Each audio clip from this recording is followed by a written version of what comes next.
Salam sejahtera buat kita semua. Pertama-tama puji syukur kepada Allah Subhanahu wa Ta'ala karena meskipun rahmat dan karunia-Nya sehingga kita bisa bertemu di tempat ini dalam rangka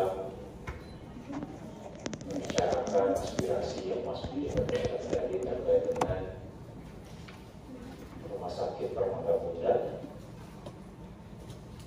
Semoga kekuatan kesehatan selalu menyertai kita semua.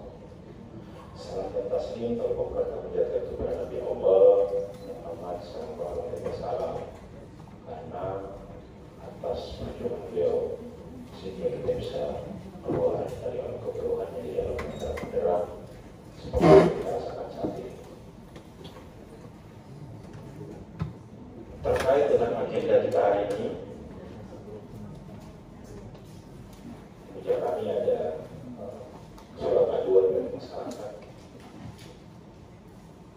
Sebelum kita mulai, yang saya hormati Kepala Dinas Lingkungan Hidup dan Kehutanan Kota Kendari, ada. Yang saya hormati Kepala Dinas PTSP Kota Kendari, hadir. PTSP. Yang kami hormati Kepala Dinas Perumahan Kawasan Pemukiman dan Kehutanan Kota Kendari. Yang saya hormati Kepala Dinas Perhubungan dan Penataan Ruang Kota Kendari. Yang saya hormati Camat Mandora.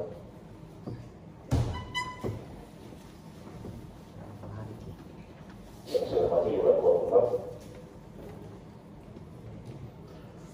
Yang saya hormati pimpinan Rumah Sakit Permata Bunda Kendari. Yang saya hormati pimpinan Advokat Konsultan Hukum MSUH dan Partai. Yang saya hormati teman-teman masyarakat yang hadir pada kesempatan ini. Terkait dengan agenda kita hari ini,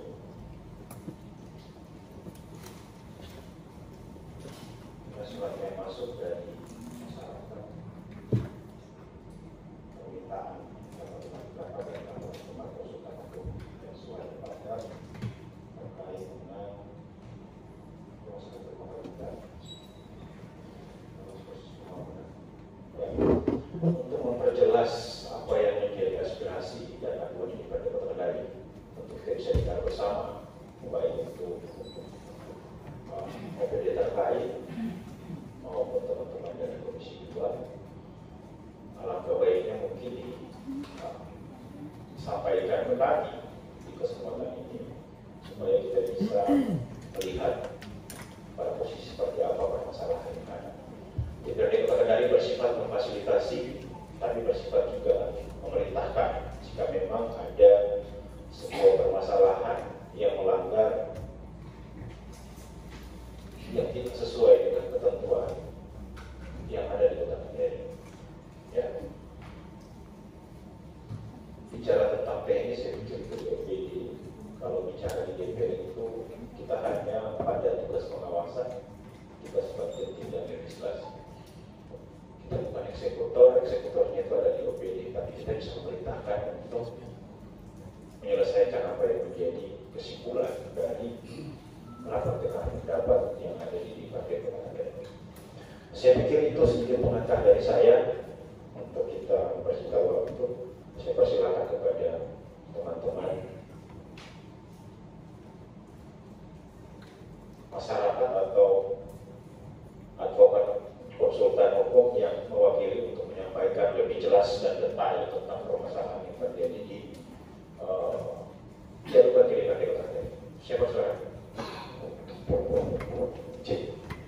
Baik, bismillahirrahmanirrahim. Assalamualaikum warahmatullahi wabarakatuh. Selamat pagi, selamat sejahtera untuk kita semua. Terima kasih Pak Ketua atas kesempatannya. Kami dari tim advokasi warga terdampak pembangunan rumah sakit Permata Bunda, yang pada pokoknya kami mengajukan ini kepada Dewan selaku lembaga aspirasi masyarakat.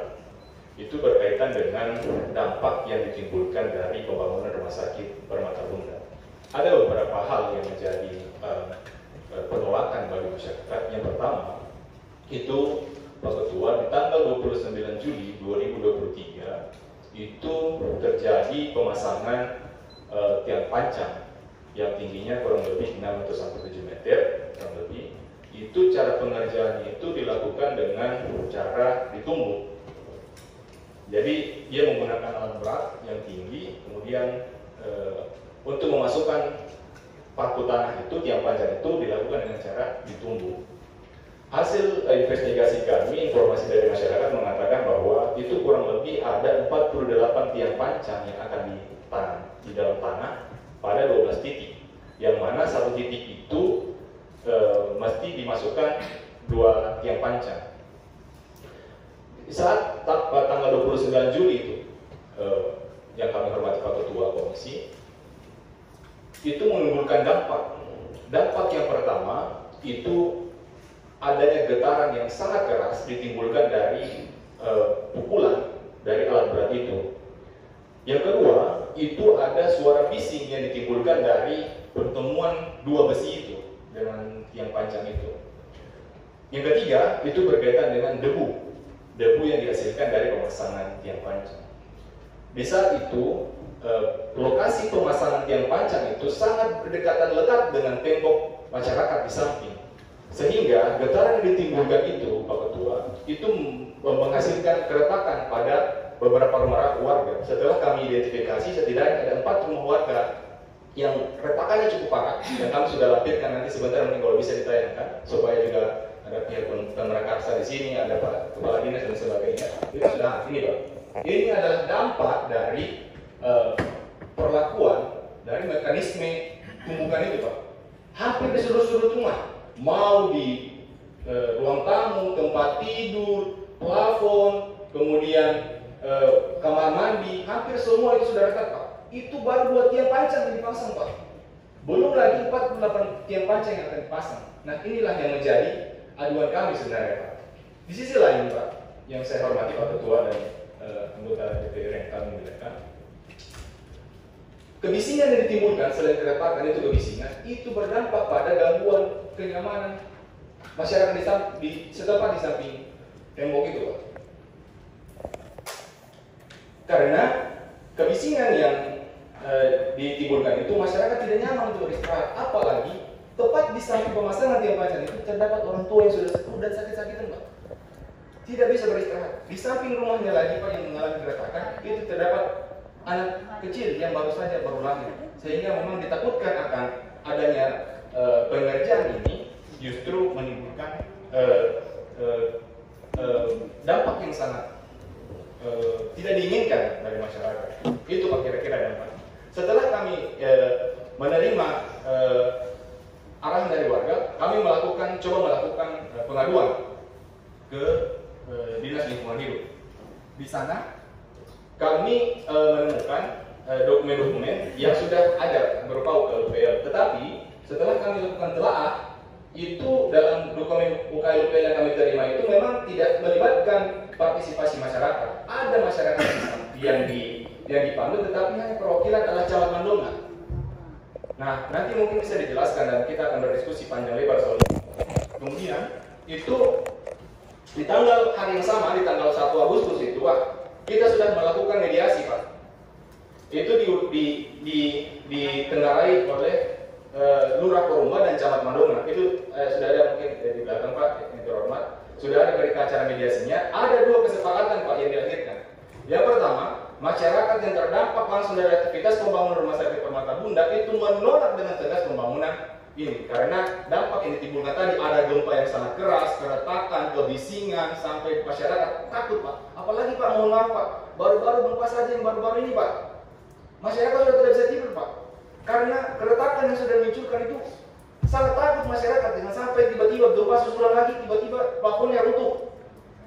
Tiang pancang yang sekarang ini masih ada itu jatuh ke masyarakat. Nah, ini yang ditakutkan masyarakat, Pak. Takut mereka tidur dengan nyenyak saat ini, Pak. Makanya kami sangat mengapresiasi tindakan Komisi 3 dan anggota-anggota DPR yang kami hormati untuk memfasilitasi dan mudah-mudahan sesuai dengan harapan kami. Yang kedua, Pak, selain penolakan, itu sudah terjadi kesepakatan, Pak, antara pihak Rumah Sakit Permata Bunda dengan masyarakat dengan kesepakatan bahwa tidak akan melanjutkan lagi pembangunan Rumah Sakit Permata Bunda.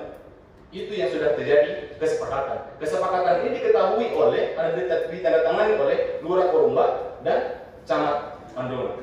Kira-kira itu Pak yang menjadi poin kami, bahwa masyarakat masih bersikukuh tegas mengatakan menolak pembangunan rumah sakit Permata Bunda karena dampak yang ditimbulkan ini sangat mengancam nyawa masyarakat sekarang Pak. Tidak bisa nyaman tidur sekarang Pak, sampai sekarang Pak.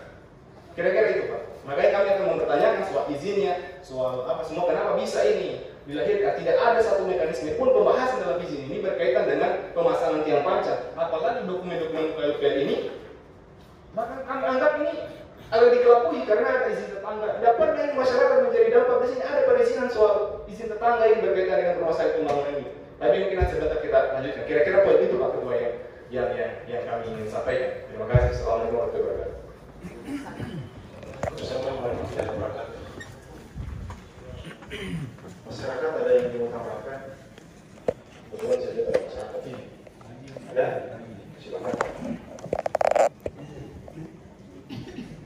Terima kasih. Assalamualaikum warahmatullahi wabarakatuh. Alhamdulillahirabbil alamin. Astaghfirullah la ilaha illallah wahdahu la syarika lah. Asyhadu anna Muhammadan abduhu wa rasuluh. Saya izin Pak Ketua memperkenalkan nama saya Samsul Alam. Saya alumni dari Unhas Fakultas Ekonomi. Sebagian besar yang hadir di sini mungkin belum lahir, saya selesai tahun 84. Saya memimpin Muhammadiyah Pak 22 tahun di Perserikatan Muhammadiyah. Saya menjadi penasehat Majelis Ulama Sulawesi Tenggara 10 tahun, dari tahun 2005 sampai 2015. Makanya sidang yang saya hormati, saya ingin dari agama saja Pak yang saya ingin sampaikan. Di surah An-Nisa ayat 36, nanti Ibu Haji perbaiki kalau saya keliru membacanya. Wala jalan qurba wal qurba wal tusrifu bihi sayyan bil walidayni ihsana bil qurba wal yatama wal masai wal jari wal jur. Artinya beribadahlah kepada Allah dan jangan kamu mempersekutukannya dengan sesuatu apapun, dan berbuat baiklah kepada kedua orang ibu bapakmu, kerabat karib, anak-anak yatim, orang-orang miskin. Dan juga sebawahi di sini dalam ayat ini tetangga yang dekat dan tetangga yang jauh. Tolong ini penambil kebijakan ingat. Kalau ayat Allah kita lawan Pak, Anda kita akan bahagia pasti itu. Tetangga yang dekat dan tetangga yang jauh dijelaskan oleh hadis ini panjang Pak, masalah adat bertetangga panjang, tetapi terkait dengan bangunan ini ada 3 hadis yang ingin saya sampaikan. Pertama, Nabi mengatakan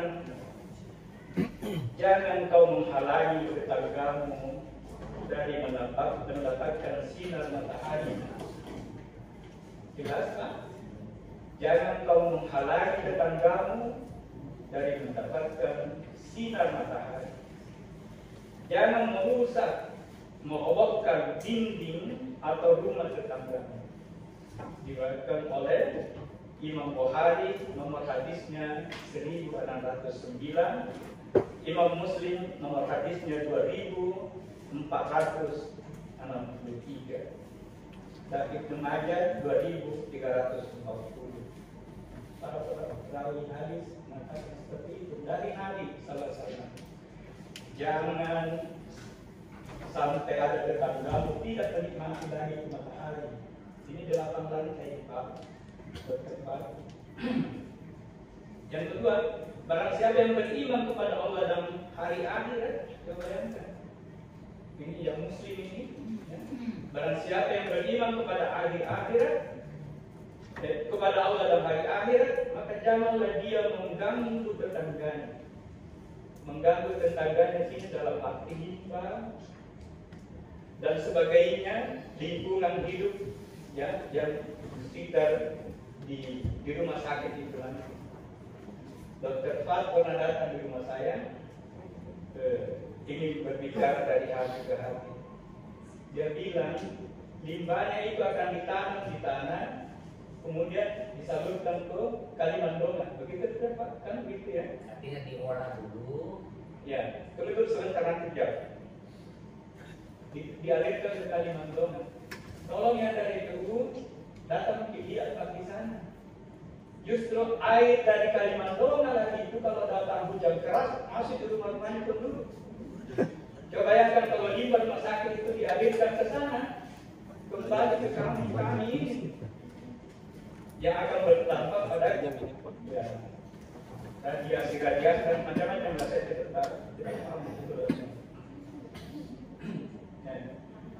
Itu riwayat Imam Ahmad, nomor hadisnya ada semua sini. Imam Ahmad, Tirmidzi, dan Imam Malik, Ibnu Majah dan seterusnya. Itu yang pertama ya, alasan agamanya. Tolong diperhatikan. Yang kedua, jangankan kita dijanji-janji limbah akan dikelola. Fakta yang ada sekarang saja ini kita dibohongi. Ya, siapa yang mengeluarkan di sini? Ini gambarnya. Ini gambarnya. Di sekeliling rumah sakit nanti ini pohon-pohon, taman-taman dan sebagainya. Lalu kami ini dijadikan apa? Yang rumah-rumah itu masih berdempetan dengan rumah sakit, satu tembok dengan rumah sakit. Lalu digambar sebagai taman-taman. Sekarang saja kita sudah dibohongi, apalagi nanti. Ya. Saya ini dengan Dr. Fat, saya ini dengan media suara Pak. Kalau Dr. Fat mengajak seperti ini, sebagai moderator, boleh ditanya. Kita sering memberikan penyuluhan lingkungan yang sehat. Kenapa yang terjadi begini? Coba bayangkan tadi Bapak beri bohongi kita. Kemudian saya sudah sampaikan tadi bahwa yang ketiga limbahnya nanti Pak, ini menurut penjelasan Dr. Pak, saya ulangi lagi bahwa akan dibuang di Kalimandongan. Katanya ditanam, kemudian disalurkan ke Kalimandongan. Sekali lagi Pak, bahwa justru air-air dari Kalimandongan itulah yang masuk di rumah-rumah. Itu kalau hujan keras. Kalau hujannya sedang-sedang saja Pak, bisa kita datang lihat itu. Rumah-rumah kami itu kebanjiran. Dan bisa juga dari burung, dia itu got yang tidak jalan airnya sekarang. Dan itu tersumbatnya di mana? Di rumahnya di tempat.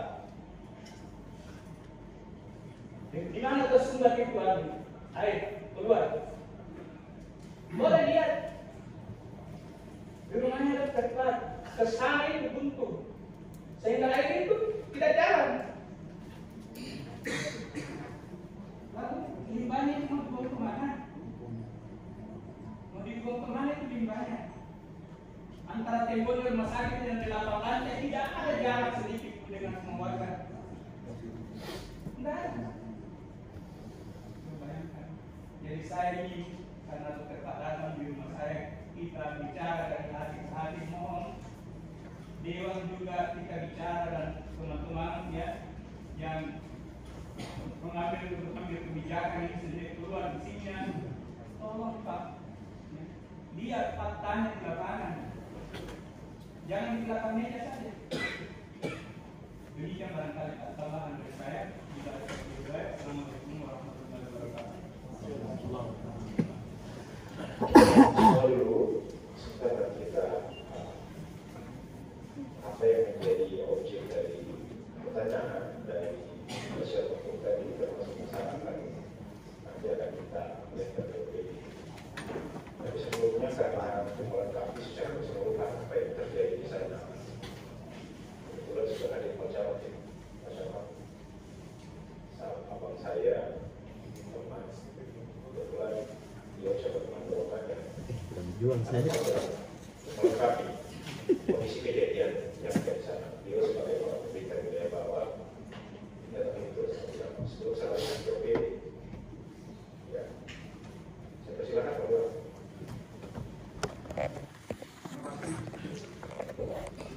Bismillahirrahmanirrahim. Assalamualaikum warahmatullahi wabarakatuh. Yang saya hormati pimpinan sidang serta anggota dan seluruh jajaran yang sempat hadir pada kesempatan hari ini, siang hari ini. Yang saya hormati Kepala OPD atau Bupati terkait dalam persoalan yang terjadi di wilayah saya. Yang saya hormati orang tua saya, tokoh-tokoh masyarakat dari RT 16 RW 06 Kelurahan Kobah yang sempat hadir pada kesempatan siang hari ini. Yang saya hormati dari pihak pengembang, Pak Dr. Pak beserta jajaran semua, tanpa saya sebutkan satu persatu, dan seluruh hadir yang sempat hadir, yang tidak bisa saya sebutkan satu persatu, tapi tidak mengurangi rasa hormat saya kepadanya. Pertama-tama, izinkan saya, Pak Ketua, memohon maaf yang sebesar-besarnya karena kami terlambat menghadiri kegiatan ini. Tadi ada kegiatan mediasi juga yang tidak bisa saya lepas karena sudah terlanjur berjalan, dan itu sangat fatal kalau saya tinggalkan juga. Olehnya itu, inilah tugas-tugas kami pemerintah Pak di wilayah, apalagi di wilayah Kelurahan memang banyak persoalan atau problema yang terjadi di wilayah kami. Terkhusus hari ini kita diperhadapkan dengan dampak pembangunan daripada rumah sakit Permata Bunda, yang mana beberapa waktu yang lalu telah terjadi pembangunan dan warga di sekitar situ, Pak Ketua, dalam arti kata menolak kegiatan tersebut. Nah, histori daripada kegiatan tersebut perlu saya sampaikan, Pak Ketua, dan kepada semua OPD yang membidangi. Mohon maaf, saya tidak bisa sebutkan satu persatu. Di beberapa bulan yang lalu memang ada undangan terkait pembahasan UKM. Kalau saya tidak salah di akhir bulan 4, berhubung pada waktu itu giat-giatnya kita sementara membangun Pak, sehingga waktu penilaian tinggal beberapa hari saya fokus di lapangan. Nah, saya tidak sempat hadir pada waktu itu. Saya kirim atau saya delegasikan kepada sektor saya, sekretaris lurah, dan telah disampaikan juga beberapa dampak yang harus diperhatikan. Dan pada seiring berjalan waktu, sekitar bulan lalu, di pertengahan masuk surat Pak, surat pemberitahuan terkait akan diadakan pekerjaan. Saya lupa persis tanggal berapa masuk surat itu, tetapi di tanggal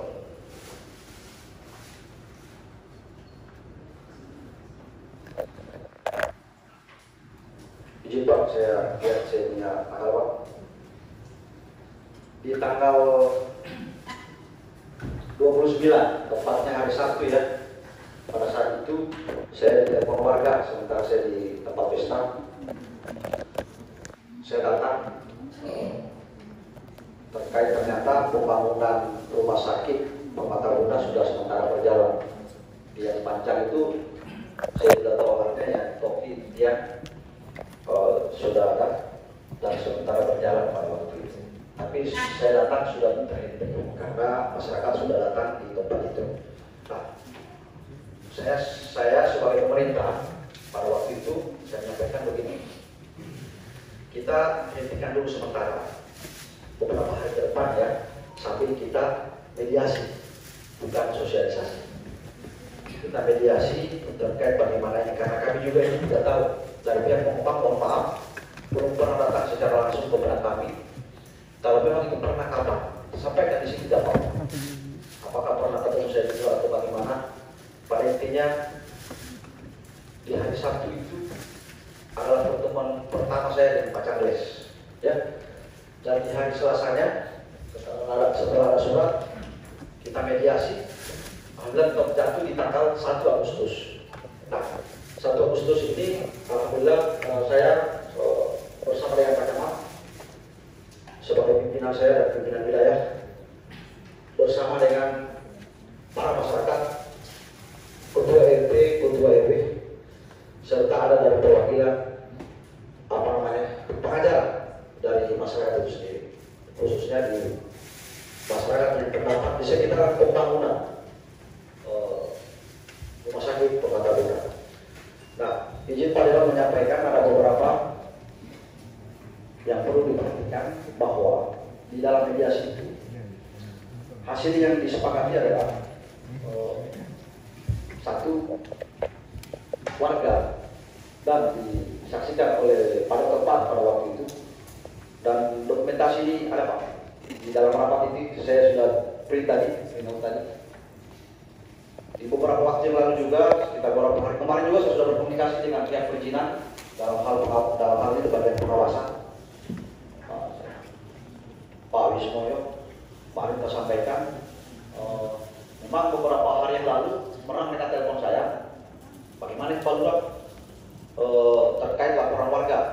Saya bilang tunggu dulu, berhubung pada saat mediasi ada diskusi kecil di luar dari pihak pengopang mencoba ketemu dengan warga. Siapa tahu masih ada masih ada jalan, karena memang kami sebagai pemerintah di kewilayahan, Pak Ketua, sepakat bahwa kita tidak pernah melarang investasi. Kita membuka keran secara lebar, tapi tidak daripada menghilangkan tahapan-tahapan atau proses-proses yang harus dilakukan.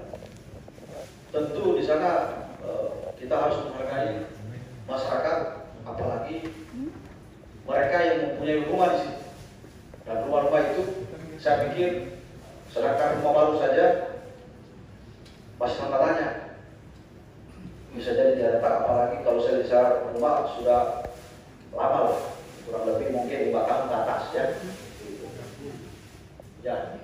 Jadi salah satu kesepakatan pada waktu itu di tanggal 1 Agustus itu warga secara keseluruhan di sekitar pembangunan rumah sakit Permata Bunda menolak dengan alasan beberapa dampak yang akan terjadi, diperkirakan akan terjadi dan pasti akan terjadi. Yang pasti ini misalkan banjir, karena sebelum juga ada itu sudah biasa banjir Pak Ketua.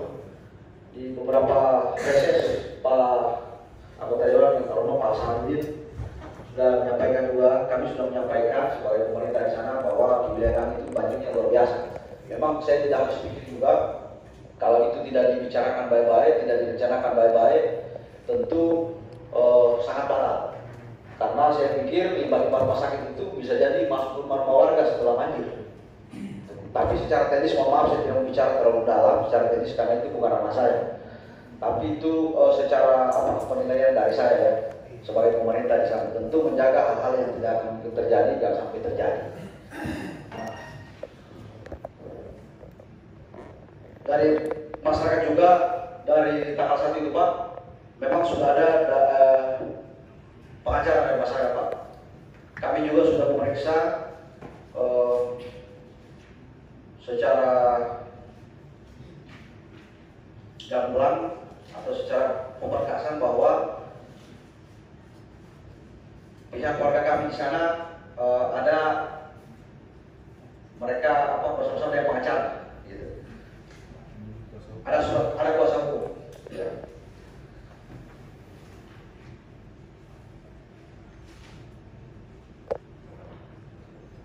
Pada intinya pembangunan ini mungkin kalau kami dari pemerintah, Pak Ketua menyampaikan di kesempatan yang berbahagia ini di siang hari ini,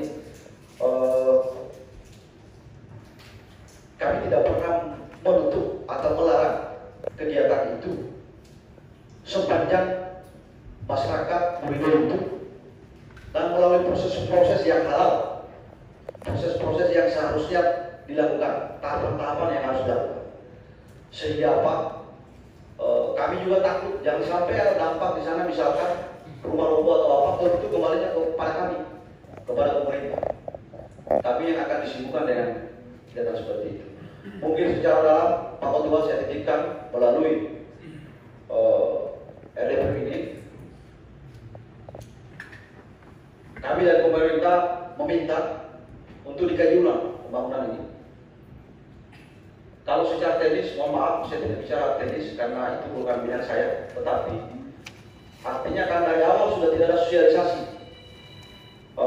kepada masyarakat, dan kami juga dari pemerintah tidak pernah diberitahu atau dimintai semacam pendapat atau masukan terkait rencana pembangunan rumah sakit tersebut.